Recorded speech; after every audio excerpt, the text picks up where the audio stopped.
Bem, Hegel foi um filósofo que nasceu no ano de 1770 em Stuttgart, na Alemanha, e faleceu em 1831. E Hegel pertenceu a um movimento intelectual que ficou conhecido como idealismo, o idealismo alemão, do qual Hegel foi o principal expoente. E por que Hegel, afinal de contas, foi tão importante assim para o idealismo, né? Na verdade, a grande novidade que Hegel traz, né, é de colocar no idealismo alemão uma compreensão histórico-dialética da realidade. E o que significa isso? Bem, primeiramente vamos entender o que é a dialética. A dialética é uma ferramenta filosófica que ela se divide em três momentos, né? O primeiro deles é a tese. A tese é um momento inicial, né? Uma afirmação inicial, da qual essa tríade dialética vai partir. E toda tese, ela encontra, por sua vez, uma antítese, que é, na verdade, a negação dessa tese. Então, nós temos aqui, figurativamente, uma dualidade, né, entre a tese e a antítese, entre uma afirmação e uma negação. Essa luta, esse embate entre essas duas forças vai gerar uma superação desse embate, né, que Hegel chamava de Aufheben, né, que é a síntese. A síntese, ela vai suprassumir, ela vai superar essa dualidade, gerando então um terceiro momento, né, que trará consigo uma nova configuração, né? Agora, essa síntese que resolve o problema da dualidade entre tese e antítese, a síntese, por sua vez, ela se transforma em uma nova tese, que por sua vez também encontra uma nova antítese. E aí você tem então uma nova luta que será resolvida por sua vez por uma nova síntese e assim por diante. Então, veja, Hegel ele vai entender a história como um processo dialético em uma sucessão de acontecimentos nos quais serão encontrados essas dualidades e que encontrarão suas devidas superações.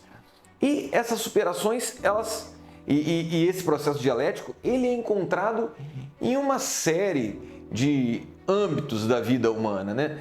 A dialética ela é encontrada dentro da história da arte, ela é encontrada dentro da história das religiões, ela é encontrada dentro da história da filosofia, ela é encontrada dentro da história política do mundo, né? Na formação da identidade cultural dos povos, né? E ela tem até um papel ainda mais anterior, que seria na estruturação da própria razão, da própria ideia do que a estrutura da realidade enquanto inteligência, enquanto intelecto. Porque, veja bem, Hegel ele tem a intenção de mostrar qual é a estrutura lógica do pensamento antes mesmo de que Deus criasse a realidade, né? E para isso ele escreve um livro chamado Lógica, né? E nesse livro chamado Lógica, Hegel busca mostrar a estrutura do pensamento, né? A estrutura da razão, de uma forma prévia a qualquer realidade material, a qualquer acontecimento histórico, né? Então ele diz lá que a lógica ela começa com um puro ser. Então, se você for pensar o que era a realidade antes de Deus ter criado o mundo, Hegel diria que lá o que existe? Um puro ser. Isso é algo muito vazio, né? Muito tem poucos elementos para dar exemplos do que, na verdade não há exemplos para dizer o que seria o puro ser, né? Agora, mas o puro ser é uma tese, né? Uma tese que vai encontrar também a sua antítese, e a antítese do puro ser é o puro nada, né? Então, veja, para Hegel, na própria lógica da razão das coisas, há primeiramente o ser como tese, mas há também a sua antítese, que é o nada. E o ser e o nada, nesse momento inicial, eles meio que se identificam. E entre o ser e o nada é que vem a sua síntese, né, que é o próprio devir, é o vir a ser da realidade. Ou seja, porque a realidade para Hegel não é algo estável.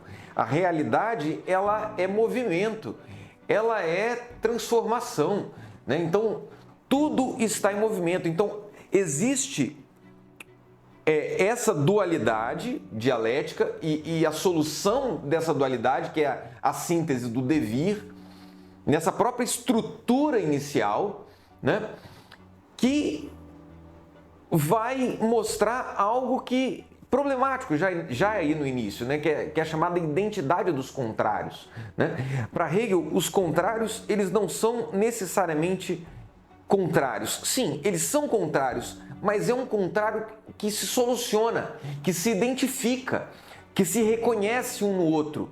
E daí desse reconhecimento, que dentro dessa própria luta entre tese e antítese, acontece então um movimento que soluciona esse problema, né? Então, veja, Hegel entende que toda a realidade ela está pautada no conceito de dialética, né? Então, como eu falei, a dialética ela é a tese, a antítese e a síntese.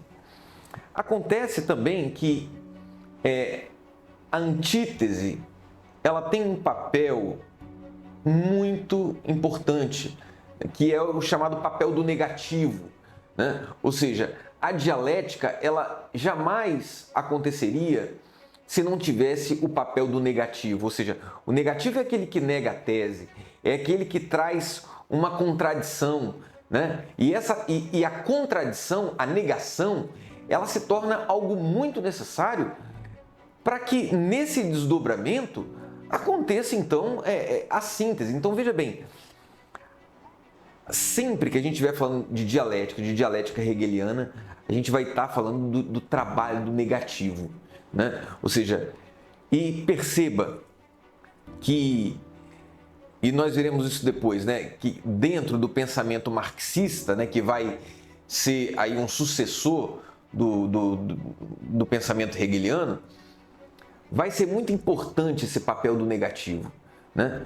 Porque é o negativo que move a dialética, ou seja, as coisas que acontecem durante a história, né? Por exemplo, capítulos da história que aparentemente são difíceis, são duros, são por vezes terríveis, né? Como por exemplo uma guerra, né? Um desastre.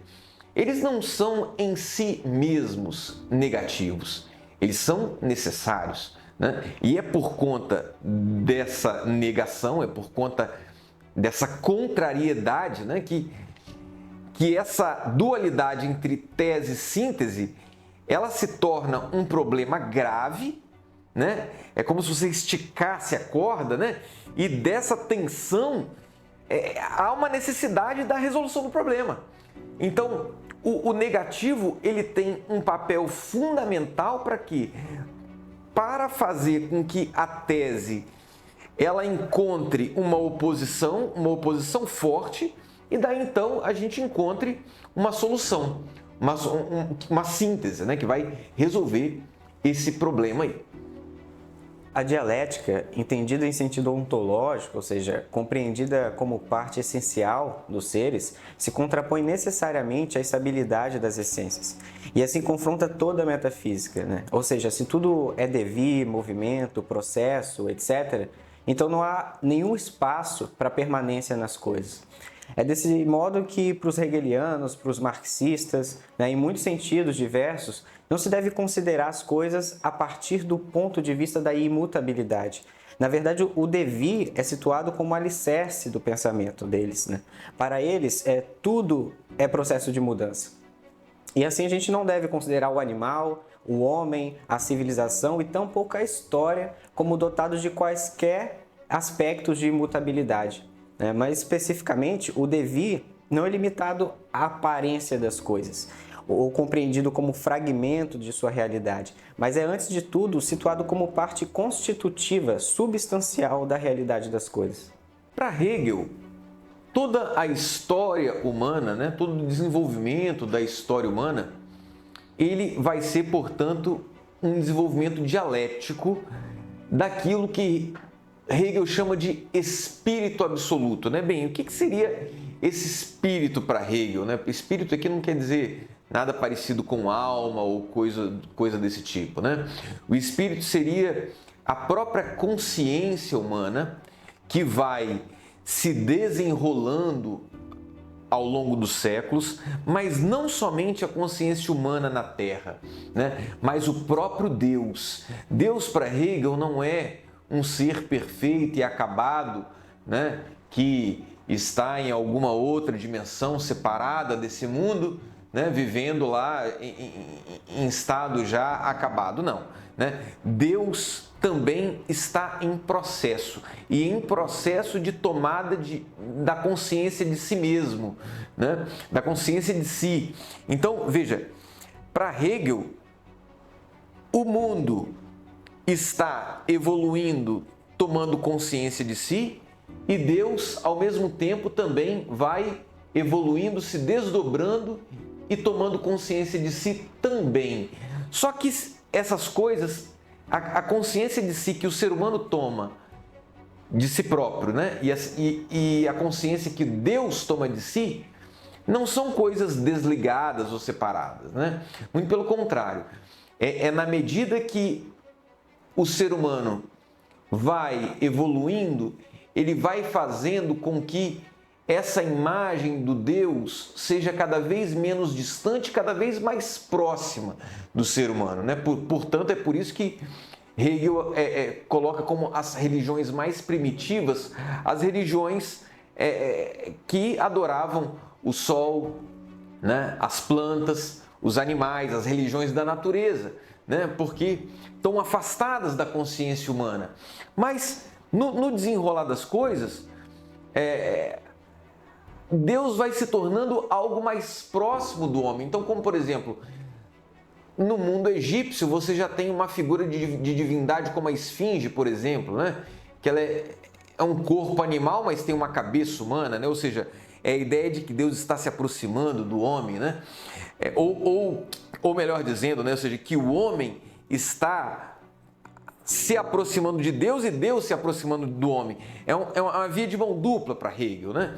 Então, quando você chega, por exemplo, no mundo grego, o Deus grego já não é a planta, já não é o animal, né? O Deus grego é um Deus que tem forma humana, que age como um ser humano, né? Que briga, que trai um ao outro, né? Que tem rixas ali uns com os outros. Ele tem um comportamento muito humano. E a imagem do Deus grego é a imagem de um ser humano, né? Então, Hegel mostra como é que ali na Grécia Deus e homem vão chegando cada vez mais próximos, né? Em uma espécie de síntese que vai aos poucos acontecendo e que acontece de fato na religião cristã, né? Hegel fala que no cristianismo Deus se faz homem e o homem se faz Deus na pessoa de nosso Senhor Jesus Cristo, né? Ou seja, Cristo, ele é o Deus humanado e é o homem deificado, né? É o infinito que se faz finito e o finito que se faz infinito, né? Ou seja, acontece em Jesus Cristo uma síntese entre o Deus distante e o homem material, né? Agora, Hegel também coloca que era necessário que o próprio Cristo morresse, né? Para quê? Para que aquela divindade que existia em Cristo se espalhasse pela comunidade e a própria comunidade dos fiéis, elas mesmas também se divinizassem, né? Então, não é mais apenas o Cristo que é Deus, mas as pessoas que fazem parte daquela comunidade, elas também podem gozar dessa dimensão divina, né? Porém,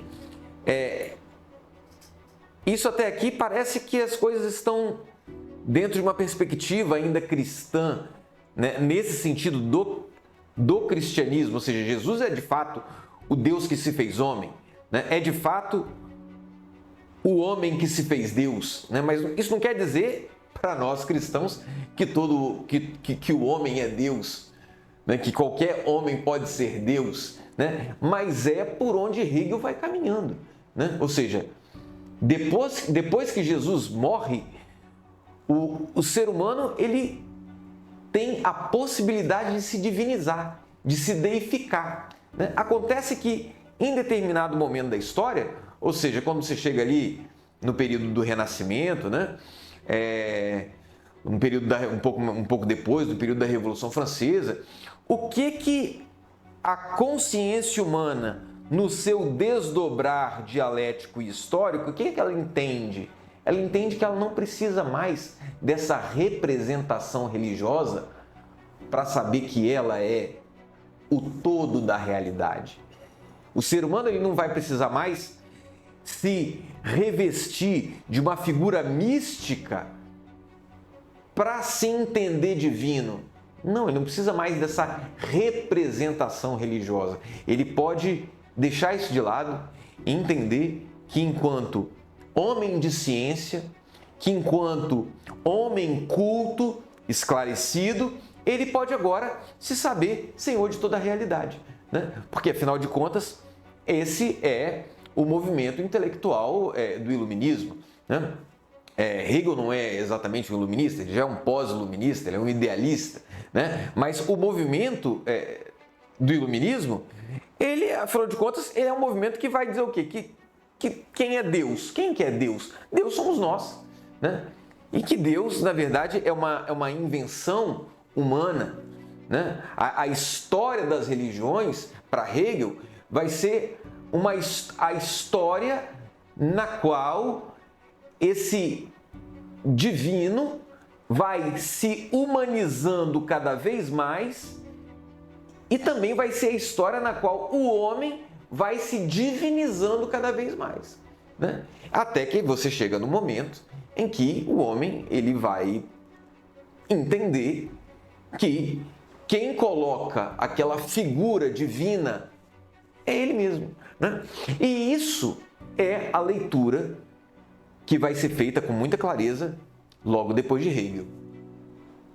Nós temos que entender que a dialética, tal como concebida por Hegel, com essa dicotomia, né, que é o idealismo dialético, foi incorporado por Karl Marx no início do século XIX, na primeira metade do século XIX, em grande parte até mesmo porque Karl Marx, que foi um jovem judeu, um estudante alemão de origem judaica, que muito brilhante, diga-se de passagem, passou por alguns dos principais mestres da época e foi discípulo das ideias de Hegel.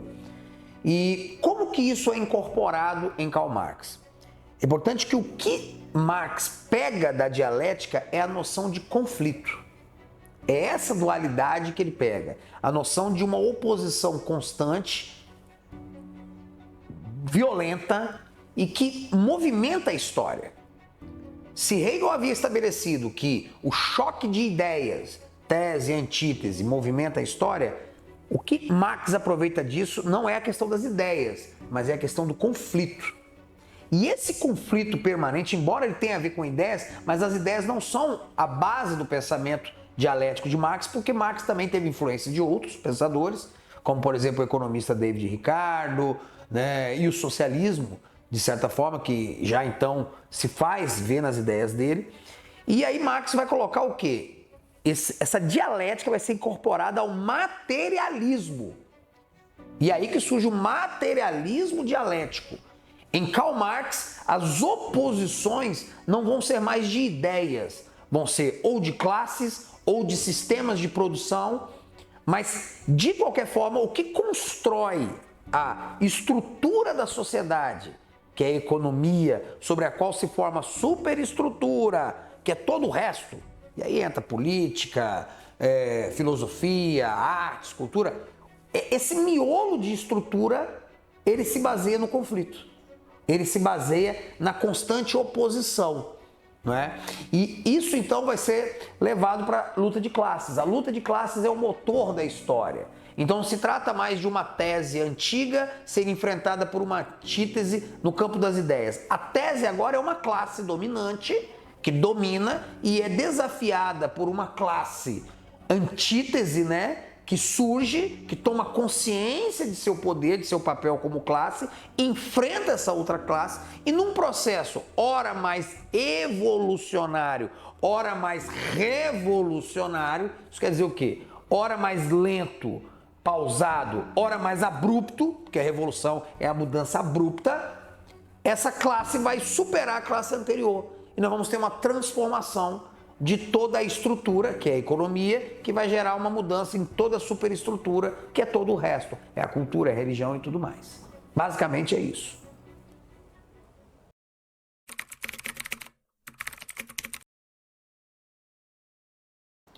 Muito bem.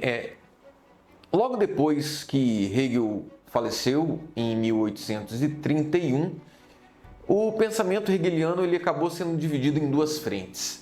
Né? Uma que ficou conhecida como a direita hegeliana e a outra a esquerda hegeliana. E o que seria a direita hegeliana?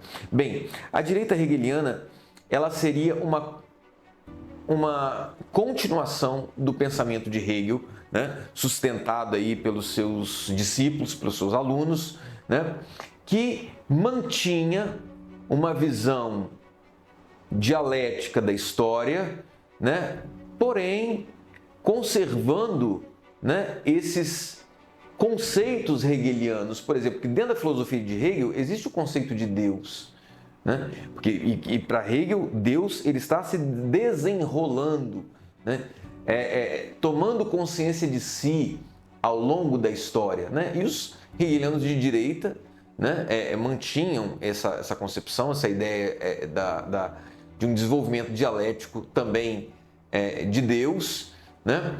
E de outras noções políticas, como por exemplo a noção de Estado. Né? Para Hegel, o Estado, a criação do Estado moderno é o lugar da realização humana, é o lugar da realização da liberdade humana, é dentro do direito moderno, do Estado moderno, que o homem moderno vai se realizar enquanto sujeito no mundo, né? Criando ali as suas leis e não vivendo sob leis divinas. Né? Ele vai criar as suas leis, as suas regras, o seu mundo, né? A sua identidade. Né? Agora, por outro lado, então, existia também a esquerda hegeliana.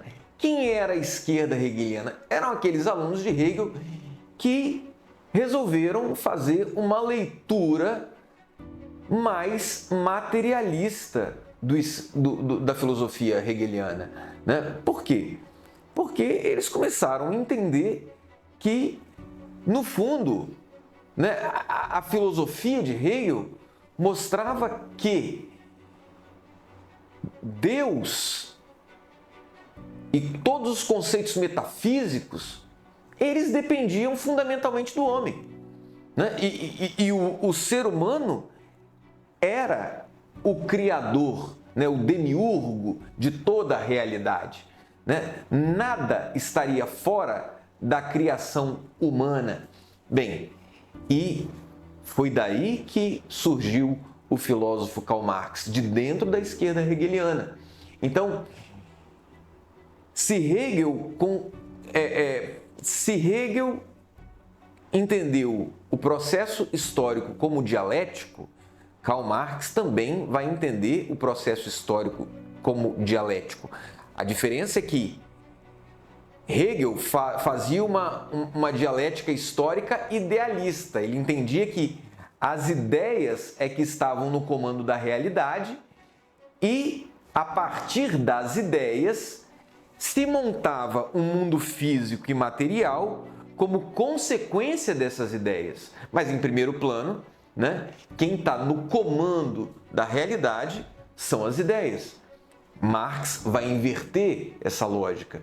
Né? E, então, nós teremos com Karl Marx um materialismo histórico dialético. Ou seja, a única coisa que existe no mundo é a matéria. A única coisa que existe é a realidade física. E essa realidade física é uma realidade movente, né? É uma realidade que não é estática. E Karl Marx concordava com Hegel que a história ela se dá dialeticamente, mas são os processos históricos de transformação material, de transformação do mundo do trabalho, é que vão gerar as ideias, é que vão gerar os conceitos, inclusive os conceitos metafísicos, as ideias de Deus, por exemplo, né? Então, o fundamento de toda a realidade é o mundo material, né? Então, veja bem, Karl Marx entende que no mundo só existe a matéria ela se desenvolve, se desenrola dialeticamente ao longo da história e ela tem uma finalidade, ela está indo para algum lugar. Hegel também acreditava isso, ele acreditava que o mundo está caminhando em direção ao saber absoluto. O fim da história para Hegel é quando o ser humano ele descobre que ele, enquanto consciência, ele é o fundador de toda a realidade, né? E para Karl Marx, o fim da história não é... O objetivo do fim da história não é alcançar o saber absoluto. O fim da história é alcançar o comunismo, né? Ou seja, por que o comunismo? Porque o comunismo seria a síntese das sínteses. O comunismo seria a resolução final de todas as contradições que estão na realidade, né? Então, veja bem, só que para chegar até lá, você vai precisar fazer várias e várias superações dialéticas no meio do caminho, né? Então, a história humana vai ser uma história de sucessão daquilo que Karl Marx chamou de modos de produção, né? Então ele vai falar do modo de produção escravista, o modo de produção feudal, o modo de produção capitalista. O que é um modo de produção? O modo de produção é como a sociedade se organiza internamente, como a sociedade organiza o seu mundo do trabalho.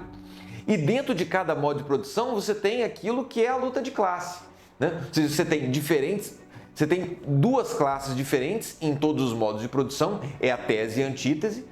Todo modo de produção tem a sua antítese, a tese e antítese interna, né? Então, por exemplo, dentro do modo de produção feudal, né? Você tem ali, o que é o modo de produção feudal? É aquele onde você tem o senhor feudal de um lado, né? Que é o dono da terra, do outro você tem os servos, né? Que gozavam de pouquíssimos direitos, né? E muitos deveres para com o seu senhor. E tenho aqui essa figura de duas classes opostas, né? Que estão aqui em luta uma contra a outra, e essa luta dialética entre a classe dos senhores e dos servos, essa luta dialética, ela vai gerar futuramente uma síntese, né? Ela vai gerar uma solução desse problema que vai causar um outro modo de produção. Marx falava que todo modo de produção contém dentro de si a semente da sua própria destruição, né? E a semente da destruição do modo de produção feudal é a classe dominada, né? Que são os servos. Eles terão a missão de destruir esse próprio instrumento, né? esse modo de produção feudal, né? E, historicamente, a gente sabe que foi de dentro, né? Não foi por meio da nobreza, dos senhores, que nasceu a classe da burguesia. Não, a classe da burguesia, ela nasce de dentro daqueles que não são, aqueles que não têm um sangue azul, aqueles que não fazem parte da nobreza, né? São aqueles que escaparam ali daquela condição de servos, né? E por alguma razão conseguiram comerciar, começaram a fazer comércio, começaram a se enriquecer e conseguiram se contrapor a esse movimento interno feudal e conseguiram superar essa realidade, conseguiram vencer essa realidade e formaram, portanto, um outro modo de produção, que é o modo de produção capitalista. Então, a burguesia, ela sai de dentro da realidade feudal, ou seja, então dentro da realidade do modo de produção feudal estava ali mesmo a semente da destruição do próprio modo de produção feudal, né? E a burguesia sai de lá de dentro, e a burguesia destrói o feudalismo. A burguesia destrói o modo de produção feudal e cria um outro modo de produção, um modo de produção capitalista, né? E aí nós teremos uma luta de classe diferente, né? que vai ser agora entre a burguesia e o proletariado, né? Os trabalhadores, né? E, como eu já disse anteriormente, em cada modo de produção, ele possui a semente da sua própria destruição. Então, a burguesia, ela ia encontrar dentro do próprio sistema capitalista a semente da sua própria destruição. E quem é essa semente? O proletariado, o trabalhador. E é a eles que Karl Marx se dirige. E diz o quê? Trabalhadores do mundo inteiro, univos. Univos para quê? Univos contra a burguesia. Univos contra essa tese. Vocês são a antítese, né? Você precisa esticar essa corda. Para quê? Para que dessa tensão se rompa esse sistema atual e nasça algo novo, né?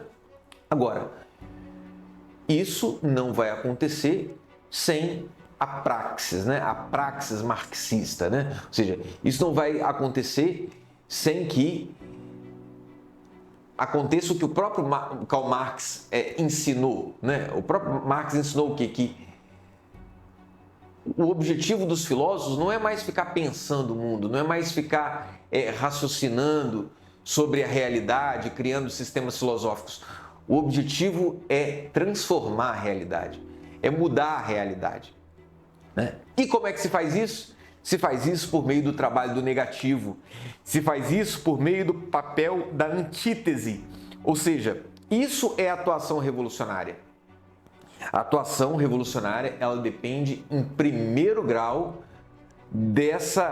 do fomento do negativo, ou seja, do fomento da antítese, de um aumento cada vez maior da dualidade dialética, que ela se torne cada vez mais grave para que ela possa então explodir em uma coisa nova, né? Então é por isso que a gente vê hoje em dia a necessidade de se criar dualidades dentro da sociedade, né? Então, por exemplo, você tem a ideia de fomentar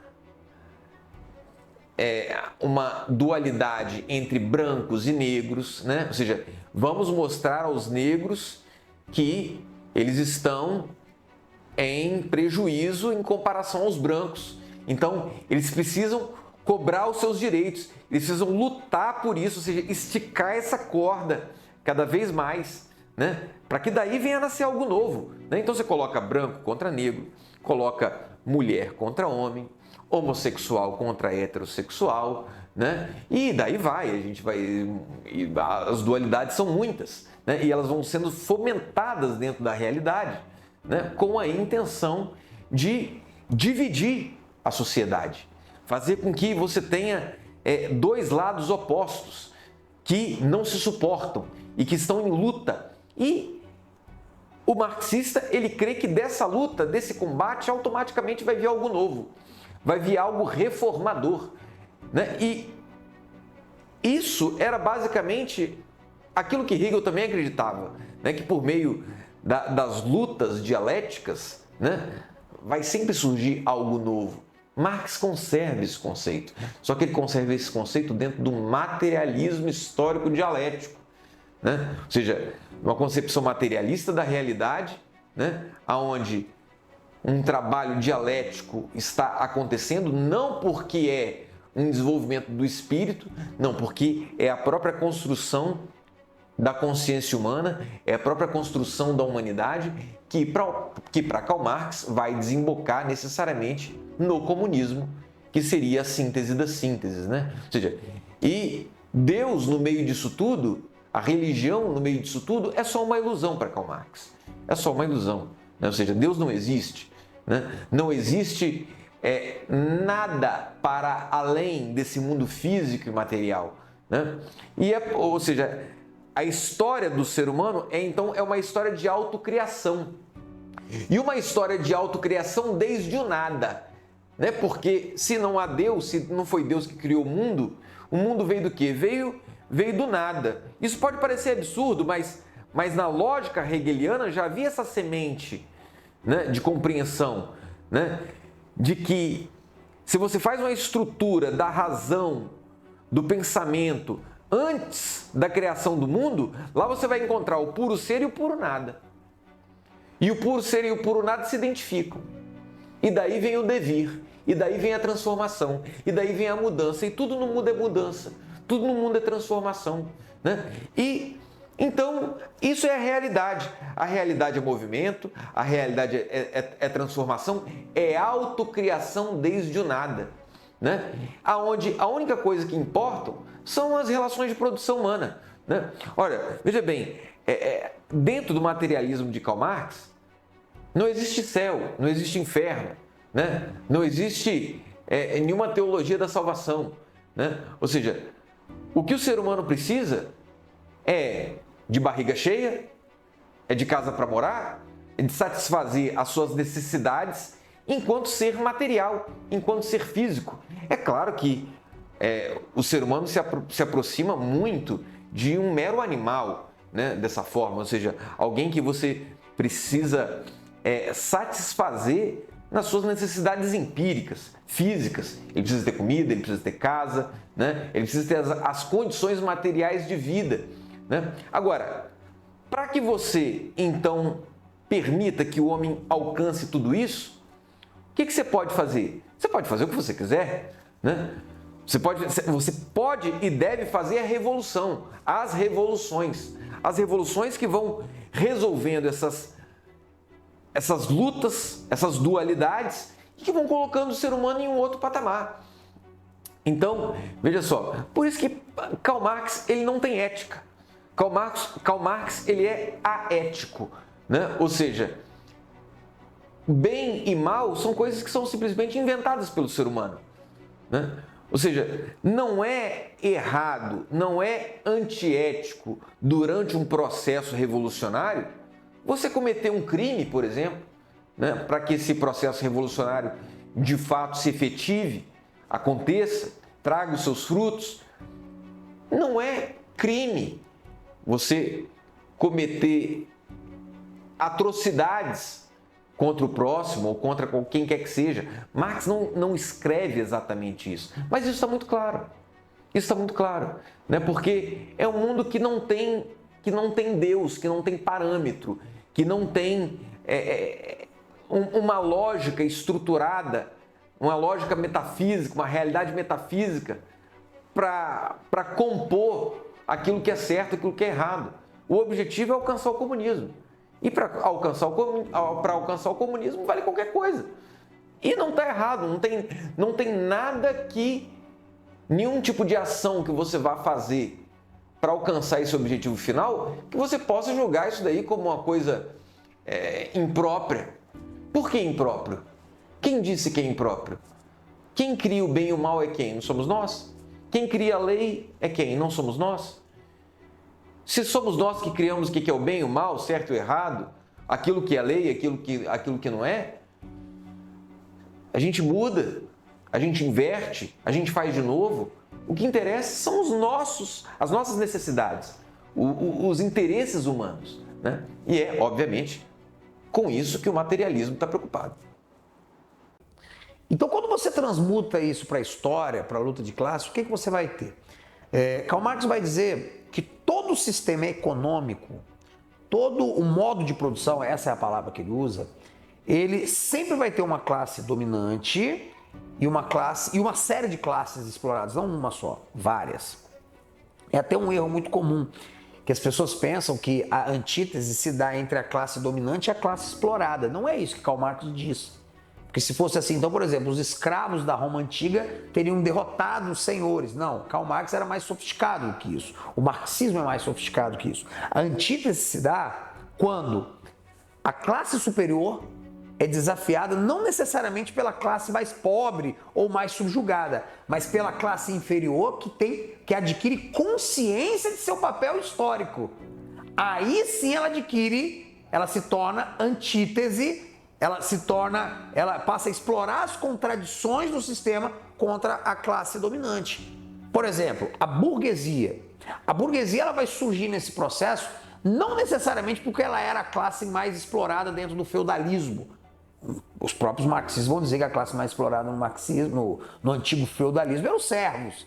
Não, mas a burguesia, que era aquela camada de comerciantes, financistas, banqueiros, cambistas, eles vão se formar e ao longo dos séculos vão adquirir consciência do seu papel e vão dar origem ao surgimento do capitalismo no momento em que eles se confrontarem com a nobreza e o clero, as duas classes dominantes. E aí nós vamos ter então um período revolucionário, Revolução Francesa, Industrial e tudo mais, que vai destruir a antiga ordem. Isso seguindo o padrão marxista. Resultado, chegamos a um novo modelo capitalista. Nessa nova ordem capitalista, a burguesia, que antes era uma classe que havia desafiado o poder, agora ela é o poder. Ela controla o modo de produção, ela controla os meios de produção, ela controla o Estado, a cultura, segundo os marxistas. E aí, qual classe agora que deve desafiar o seu poder? Na visão clássica de Karl Marx, na visão clássica, essa classe vai ser o proletariado.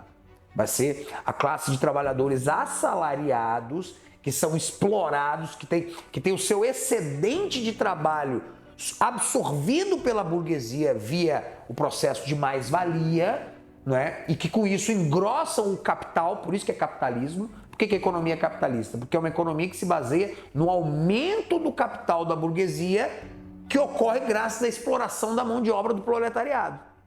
Então esse proletariado agora, segundo as previsões de Karl Marx, vai com o tempo adquirir também consciência do seu papel, tal como a burguesia adquiriu, vai construir sua própria ideologia, claro, a ideologia de Karl Marx, e vai desafiar a classe burguesa. Então a dialética volta, ou melhor, ela nunca sai de cena, e desse novo confronto você vai ter uma nova situação histórica, que é o colapso do capitalismo para o advento do sistema socialista, que vai abrir caminho para o comunismo.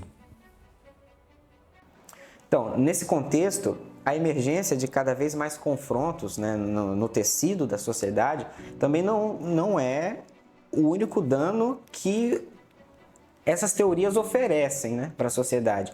Mas pensando na totalidade do pensamento de Marx, como esse pensamento atua, né, nas suas mais diversas formas, né, na contemporaneidade, se ele não reduz totalmente, ao menos supõe uma prioridade colossal, né, para apenas uma dimensão do homem, que seria a de trabalhador. Assim, o homem é reduzido ao seu aspecto econômico, se esforçando, né, insistentemente para esquecer ou rechaçar definitivamente todas as suas outras dimensões, né? Já que essas outras dimensões podem entrar em conflito com a questão econômica, né? Onde se inclui, por exemplo, a própria dimensão espiritual, né? A própria dimensão religiosa do homem. Então, é uma consequência evidentemente esperada, né, do materialismo eliminar, tanto na teoria quanto na prática, tudo aquilo que no homem solicita uma transcendência. Né? O problema é que, fazendo isso, você elimina o próprio homem. Né? Neste caso, é que se realiza verdadeiramente uma coisificação do homem. Ele se torna assim, um ser pobre e degradado, né? Um objeto. Só com a diferença de que ele é dotado de força de trabalho. Força de trabalho, né, é esta que, por sua vez, pode naturalmente e deve naturalmente ser controlada pelo Estado.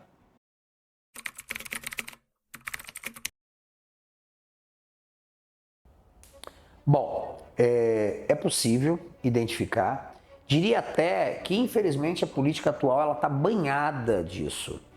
Mesmo quando as pessoas dizem que o comunismo, que é o principal subproduto do marxismo e dessa dialética de origem hegeliana, está morto, está longe de estar morto. Você pode identificar essa dialética revolucionária, essa dialética hegeliana, marxista, sempre em que toda a ação política do grupo em questão, ou da ideologia em questão, praticamente todas as ideologias modernas, fazem questão de ressaltar a animosidade ou a distinção de dois polos contrários, que nunca são os polos tradicionais que a humanidade conhece, que é o bem e o mal. Não, eles não falam em bem e mal. Eles falam sempre do conflito ou de classes ou de grupos identitários. Então você vê isso muito claro hoje nos grupos identitários. Por exemplo, nas bandeiras identitárias, feminismo. O feminismo usa a dialética na medida em que ela transformou a natureza humana, que dividiu a humanidade, obviamente, biologicamente, em dois sexos, complementares e necessários, mas isso passa a ser uma fonte de tensão política. Então você vê a dialética trabalhando ali muito firme, em que se explora eventuais problemas ocasionais entre homens e mulheres para se criar a narrativa de um conflito eterno, de um conflito histórico, para explicar, por exemplo, que as mulheres são subjugadas pelos homens ao longo da história e que até mesmo papéis biológicos, como a maternidade, são, na verdade, impostos por essa luta. Então você vê a dialética hegeliana marxista trabalhando até nisso. Ou isso eu estou falando do uso da própria natureza, e usam o que não é da natureza, como, por exemplo, os grupos identitários de opção sexual ou de orientação sexual, como se fala hoje, não é? Em que se pega uma determinada opção de vida sexual do indivíduo, um comportamento sexual que historicamente sempre pertenceu ao âmbito das questões privadas de cada um, pecado ou não pecado, errado ou não errado, mas sempre foi do privado de cada um, mas se erige isso em bandeira, criando-se artificialmente um grupo de pessoas. Um grupo de pessoas que necessariamente será oposta a outro grupo de pessoas. Então, se eu pego o homossexualismo, que é uma opção sexual, que é um tipo de vida sexual que a pessoa leva e que sempre existiu, mas se eu, ao invés disso, crio um grupo específico, o grupo dos, inicialmente era GLS, depois LGBT e as letras não param mais, vai até o Z, e eu pego esse grupo e erijo ele em grupo de oposição a quem? Ora, aos heterossexuais, aos heteronormativos, aos heteroopressores. Então você joga a mesma dialética na questão sexual.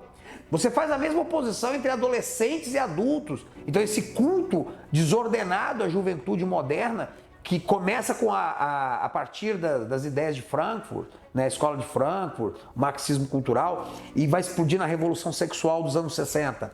O que você faz ali? Começa o culto à juventude, a partir de Marcuse e outros filósofos que seguem essa linha dialética. Então, o jovem, o que é o adolescente? Que na verdade era uma coisa que também não existia ao longo da história. Você tinha a criança e o adulto, mas criaram uma nova fase da vida que é a adolescência, que nada mais é do que o jovem que não trabalha e que é erigido em grupo também, um grupo etário, necessariamente oposto a quem? Aos velhos, aos caretas, aos chatos, aos opressores das instituições. E aí vai entrar as ideias de Foucault também, que novamente vai falar do Estado opressor, de uma sociedade opressora, e que então, portanto, todo momento você faz referência a grupos de oposição contra grupos que são opressores, grupos oprimidos versus grupos opressores. Então você encontra essa dialética hoje em praticamente toda a política moderna, infelizmente. É sempre a desumanização das pessoas e sempre acompanhada. Uma outra dica para você detectar a dialética moderna de hoje é a coletivização. É a coletivização. Como a gente sabe que na vida real as pessoas não se relacionam por esse meio dialético. As pessoas não é branco ou preto. Na vida real não é assim. Nós temos relações humanas. Nós não somos máquinas. Mas para que esses ideólogos nos façam esquecer isso, que somos humanos, que nós esquecer que nós temos famílias, que nós temos relações de sentimento, de apego, de empatia pelo próximo, o que eles fazem? Eles nos coletivizam, nos colocam nesses grupos. Quando eu tiro o Marquinhos e coloco ele no grupo LGBT, ou coloco ele no grupo hetero-opressor, quando eu tiro o João e coloco ele no grupo dos negros e o André e coloco ele no grupo dos brancos opressores que tem que pagar uma dívida histórica aos negros, quando eu faço isso eu desumanizo as pessoas e transformo em categorias. E nada mais fácil para fazer, para movimentar as ferramentas da política moderna do que desumanizar as pessoas, transformando-as em peças de uma grande engrenagem de luta.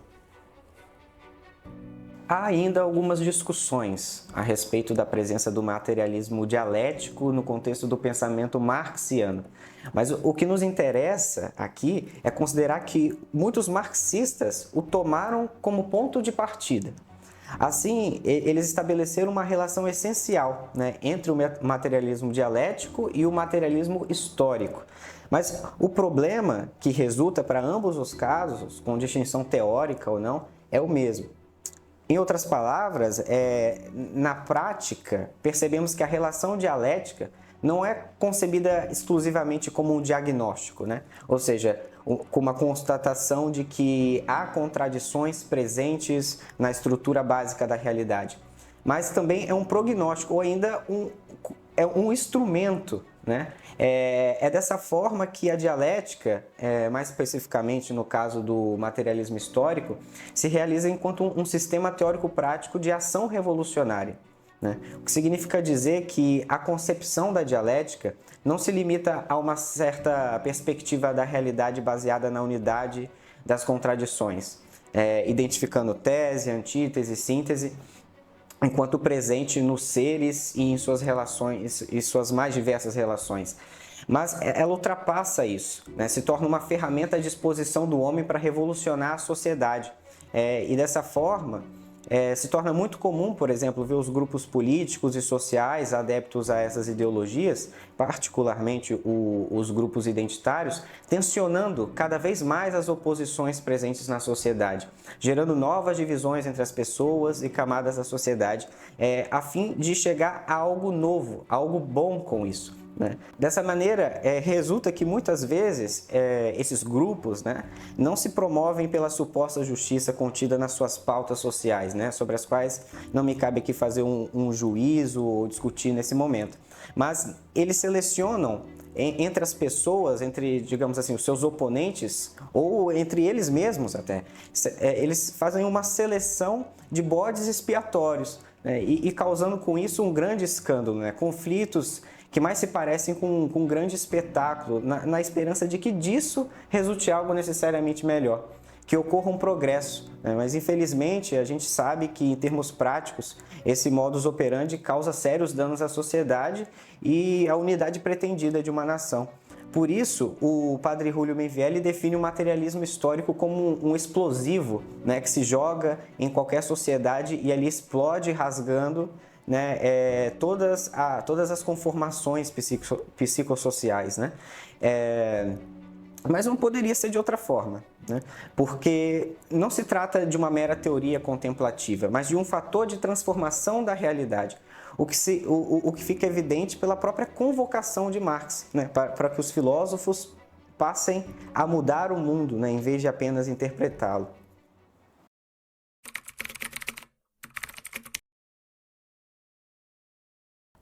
Então, combater a dialética revolucionária é possível, é necessário e temos a obrigação de fazer isso. Quais ferramentas que nós poderíamos fazer, poderíamos utilizar? Eu diria o seguinte, em primeiro lugar, nunca, jamais abrir mão da verdade.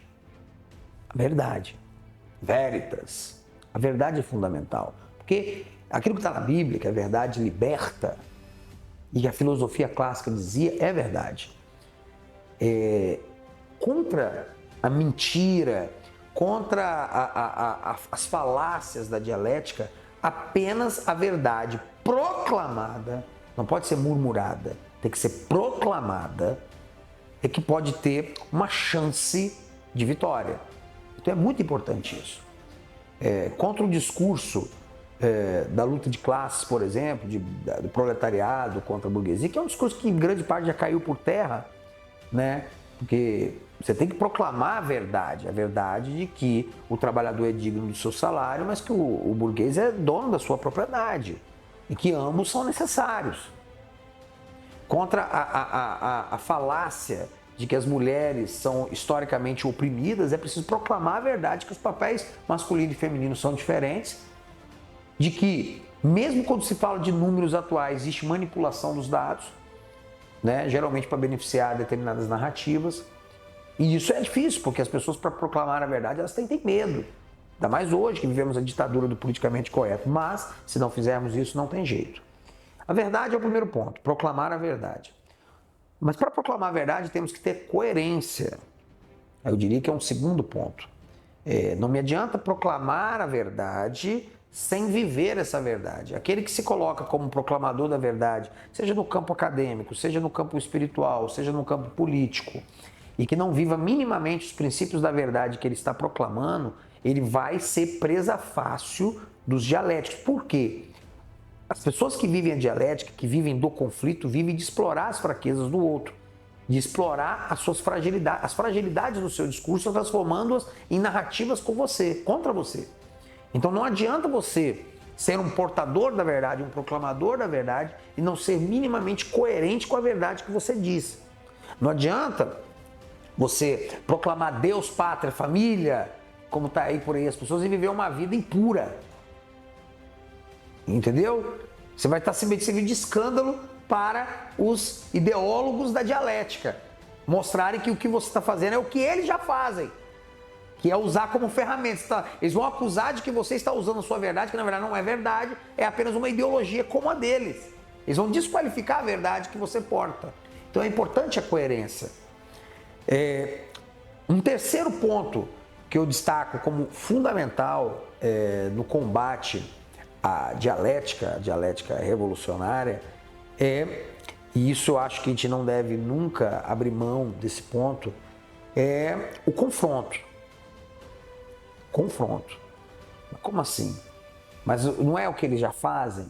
Eles não vivem uma vida de confronto e tudo mais? Mas veja bem, eles criam uma situação de confronto social, de confronto cultural, de confronto muitas vezes até onde não tem, até sexual. Só que nós temos que fazer o confronto pela verdade que nós proclamamos.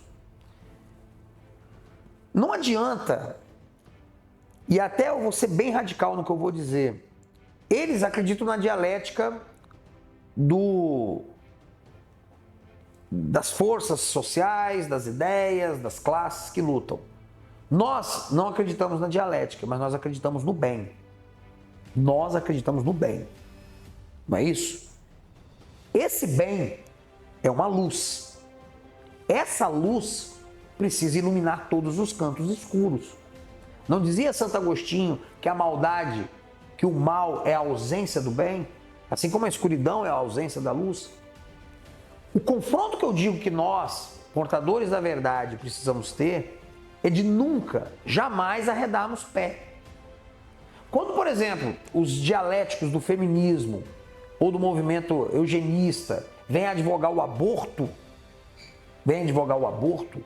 e eu me limito a uma postura meramente defensiva e me contento em permitir o aborto nos casos previstos em lei no Brasil, eu, na verdade, estou me convidando com a minha passividade a que o inimigo seja mais agressivo ainda na próxima vez que ele for atacar.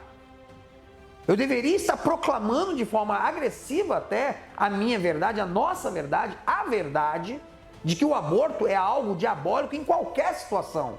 E deveríamos estar lutando para eliminar todas as formas de aborto do Brasil e do mundo. Em todos os casos, inclusive aqueles previstos em lei. Deveríamos lutar para mudar a lei, que é uma lei ímpia. Deveríamos estar iluminando os cantos escuros, que ainda estão escuros, porque a luz da verdade não chegou a eles. Quando eu me contento em permitir que os meus filhos, que eu sustento, que eu alimento, sejam doutrinados numa escola e tenham opiniões totalmente divergentes da cosmovisão que eu tenho, porque eu tentei os educar dessa forma e me contento, não, porque eles estão sendo pessoas boas e se eu ficar entrando em conflito com eles, eu vou perder o amor deles, enfim, por qualquer motivo que seja, eu estou me ausentando e dando asas, dando chance para que a dialética do inimigo entre dentro da minha casa. Então eu preciso ter uma postura de combate, eu preciso lutar pela alma dos meus filhos, eu preciso lutar pela vida dos meus filhos, eu preciso lutar pelas pessoas que estão à minha volta, eu preciso ter uma postura de guerreiro. E existem muitas outras ferramentas, mas eu acredito que essas três, a verdade, a coerência e uma postura de combate, são as mais necessárias. Porque mesmo que você perca uma discussão ou outra por questões de tática, de dialética contra os defensores da dialética marxista, mas a longo prazo, aqueles que são mais firmes na defesa da verdade, aqueles que são mais fortes na defesa da verdade, vão triunfar. Mas precisamos ter a intransigência da verdade. Pensa nos valores cristãos, por exemplo, né? Você tem a questão da humildade, você tem a questão, por exemplo, da obediência. Não tem espaço para obediência dentro de uma revolução. Não tem espaço para uma submissão dentro de uma revolução. Mas, por exemplo, muitos marxistas acreditam que a religião ela serve para manter o trabalhador, né, na sua condição de oprimido. Né? Então, todas essas questões do valor, por exemplo, o valor da pobreza, né, que você vê nas Sagradas Escrituras, essa valorização da pobreza, ou a questão do abandono à providência divina, né, não se preocupeis não se preocupar com o que irá vestir ou comer, né, buscar primeiro o reino de Deus, sua justiça e tudo mais vos será acrescentado. Mas como assim não se preocupar com o que eu vou vestir e comer? Isso não cabe no materialismo. Né? Na verdade, essa é a principal preocupação do materialismo.